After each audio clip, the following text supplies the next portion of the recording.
Vatican Assassins, Chapter 18, The Jesuits, 1789 to 1815. The Evil Empire Strikes Back, The French Revolution, The Napoleonic Wars, Assassination of Freemason Napoleon Bonaparte I. But if our hopes in this should be blasted, and since offenses of necessity will come, our political schemes must be cunningly varied, according to the different posture of the times, and princes, our intimates, whom we can influence to follow our counsels, must be pushed on to embroil themselves in vigorous wars, one with another, to the end our society, as promoters of the universal good of the world, may on all hands be solicited to contribute its assistance, and always employed in being mediators of public dissensions. Ignatius Loyola, 1540, founder, first Jesuit general, 1540 to 1556. They, the Jesuits, have so constantly mixed themselves up in court and state intrigues that they must in justice be reproached with striving after universal dominion. They cost kings their lives not on the scaffold but by assassination, and equally hurtful as the Society of Illuminati. They were the foremost among the crowd, at all events, who applauded the murder scenes in Paris. They robbed the states of their most capable youths, whom they enticed into their institutions, and procured for themselves by their monopoly in the direction of study an excessive and immoderate influence over all opinions. They held in their hands all the springs for working upon mankind. Money, protection, confessionals, and other means were plentifully at their command. They might thus work for good if they wished to do so, but they labored at the beck and call of their superior alone, for their own peculiar advantage and aggrandizement, without any regard whatever for the well-being of mankind. And it is impossible, therefore, to indulge in a conviction that the re-establishment of the Society of Jesus can be productive of any benefit whatever. Archduke Maximilian Francis, 1815. The Jesuits and their friends ascribed the French Revolution to their suppression, which fact is in total agreement with Jesuit history. Whenever a nation expels the order from its dominions, a war is soon to follow, as in the case of Iraq, which Muslim nation expelled the society in 1969. Andrew Steinmetz, 1848. It seems as though a righteous providence was smiting the nation, France, for the crimes it tolerated in its rulers. Louis XIV and his consent to the Jesuit order's revocation of the Edict of Nantes. J. Wayne Lawrence, 1855. Weishaupt and his fellow Jesuits cut off the income to the Vatican by launching and leading the French Revolution, by directing Napoleon's conquest of Catholic Europe, as the order would do with Hitler, by the revolt against the Church, led by such priests as Father Hidalgo in Mexico and Latin America, by eventually having Napoleon, though Pope Pius VII, in jail at Avignon until he agreed, as the price for his release, to re-establish the Jesuit order. This Jesuit war on the Vatican was terminated by the Congress of Vienna and by the secret 1822 Treaty of Verona. Ever since, the Rothschilds have been fiscal agents of the Vatican. Emmanuel M. Josephson, 1968. It was now payback time for the Pope, his Dominican priests with the holy office of the Inquisition, the Knights of Malta, and the Roman Catholic sovereigns of Europe. The Jesuits, with Freemasonry and the Illuminati as their tools, would punish the monarchs as they had never been punished before. The Jesuits would also take time to punish a few Protestant nations pursuant to the Council of Trent, having pronounced over 100 curses on all heretics and liberals. In this light, the purpose of the atheistic, deceptively pro-Jewish French Revolution and Napoleonic Wars becomes crystal clear. And with this understanding, the authors and purpose of the atheistic, deceptively pro-Jewish Russian Revolution of 1917 will also become crystal clear. A common design betrays the unseen hand of a common creator. Rather than give a history of the revolution and subsequent wars, we shall focus on the question, who benefits? Did not the Jesuits benefit when Louis XVI and Queen Marie Antoinette were beheaded by the fanatical Jacobins? These sovereigns had aided the Protestant American heretics in their revolt from King George III. Additionally, both the Bourbon and Habsburg dynasties had expelled the Jesuits from their countries and foreign dominions. Louis XV, the grandfather of Louis XVI, had expelled the Jesuit from France. The Archduchess Maria Theresa, the mother of Queen Marie Antoinette, had expelled the Jesuits from Austria twice, in 1769, once in 1770, and finally in 1772. So Louis XVI of the Bourbon dynasty and Marie Antoinette of the Habsburg dynasty must be gruesomely murdered in broad daylight, just like John F. Kennedy, as a lesson to the future Roman Catholic sovereigns. Did not the Jesuits benefit when the Jacobins killed or expelled nearly all Dominican priests in France? We must remember that the order of the Dominicans was the enemy of the Jesuits from the inception of the Jesuit order. Further, when the Jesuits had been suppressed by the Pope, the Dominicans took back the holy office of the Inquisition, thus outraging the company. Could this be the reason why Napoleon made war on the Inquisition, exposing the dastardly deeds of the Dominican inquisitors to the light of day? For example, even as late as the time of Napoleon, we read that after his troops had captured Toledo, an Inquisition prison was opened there. The historian of Napoleon's wars said it was like opening tombs as the poor captives came forth. Their beards had grown down over their chests, their fingernails were like bird claws, and their bodies not much more than mere skeletons. Some of them had not breathed fresh air in years. Some were hopelessly crippled and deformed from having been kept in dens so low that they could not rise up in them. The next day, General Lasalle and several of his officers carefully inspected the place. The torture instruments they found filled even these men of the battlefield with horror. Dear truth seeker, the torture instruments of Rome's Inquisition were very similar and as gruesome as those found in Hitler's death camps in Poland. The methods of slow torture and murder in Stalin's Siberian Gulag prison system were just as bad. Clandestine Jesuit coadjutors acting as the Generalissimus communist inquisitors. Did not the Jesuits benefit when General Berthier made war on the Vatican when he captured Rome and imprisoned the ungodly Pope Pius VI in 1798, the Pope having fathered two illegitimate children to his sister?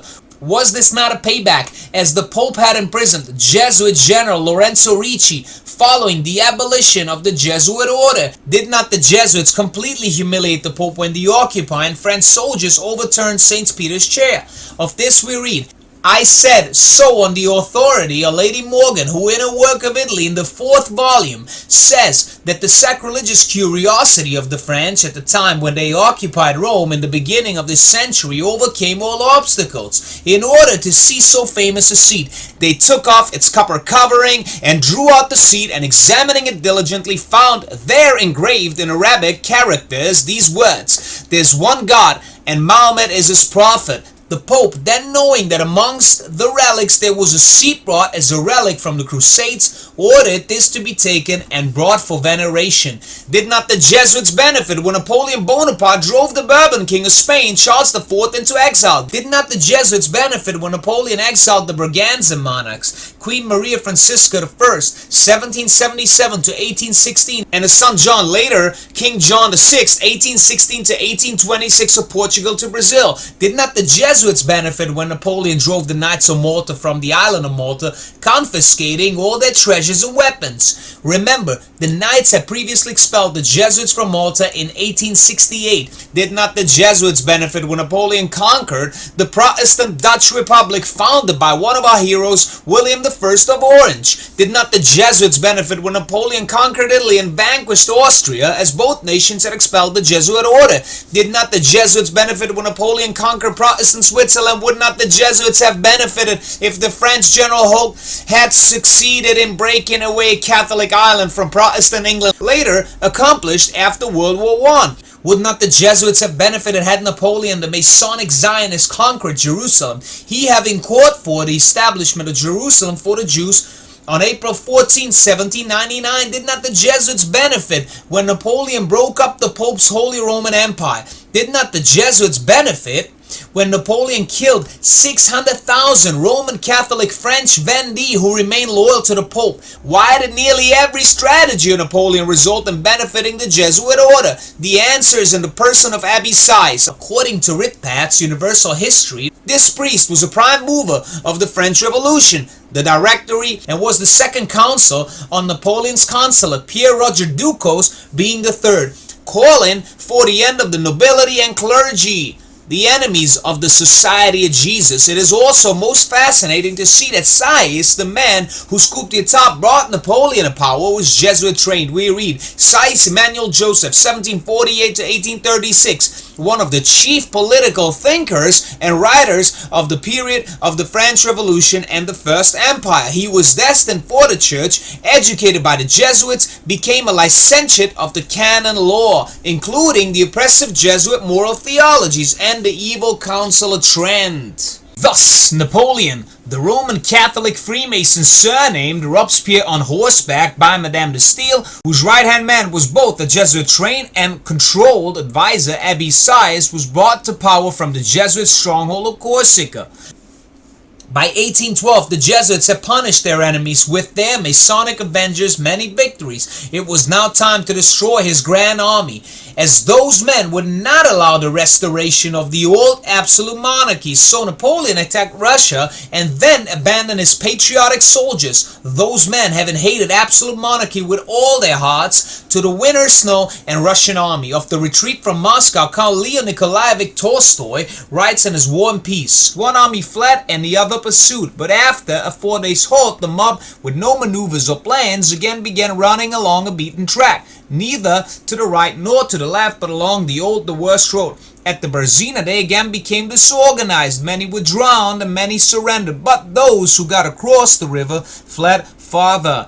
Their supreme chief donned a fur coat and, having seated himself in a sleigh, galloped on alone, abandoning his companions. This Napoleon Bonaparte, the Roman Catholic Freemason and pawn of the Jesuits, was not only a traitor to France, but also a mass murderer, as he was responsible for abandoning 250,000 dead, frozen or starving men in the snows of Russia.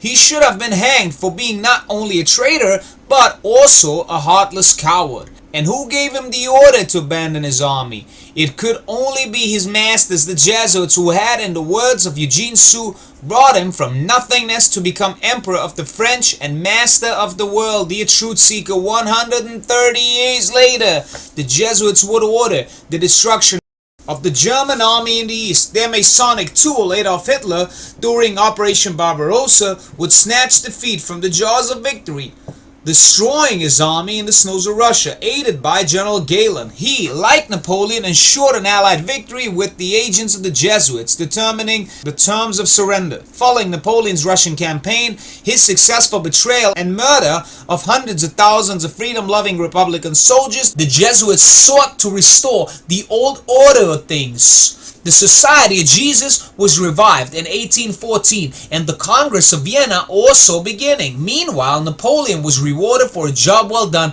with an annual pension of 2 million francs while on the island of Elba. But the monarchs at the Congress of Vienna squabbled.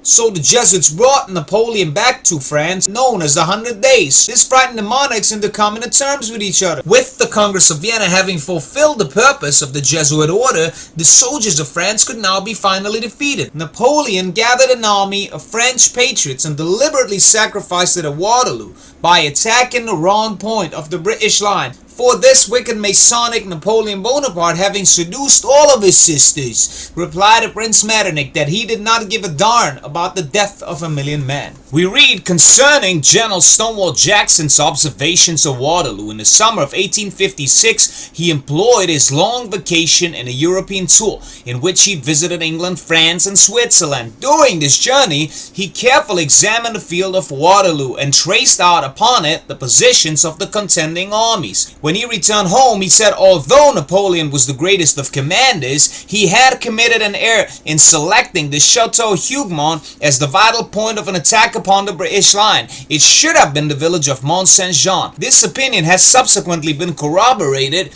by high authority in the military art. About 50 years later, Lee would do the same at Gettysburg under the guidance of the same brotherhood. Dear truth seeker, do you think the master of Austerlitz would make such a basic blunder by accident, blasting all hope for French liberty? How ridiculous. Napoleon was captured by the English and banished to an island in South Atlantic Ocean called St. Helena.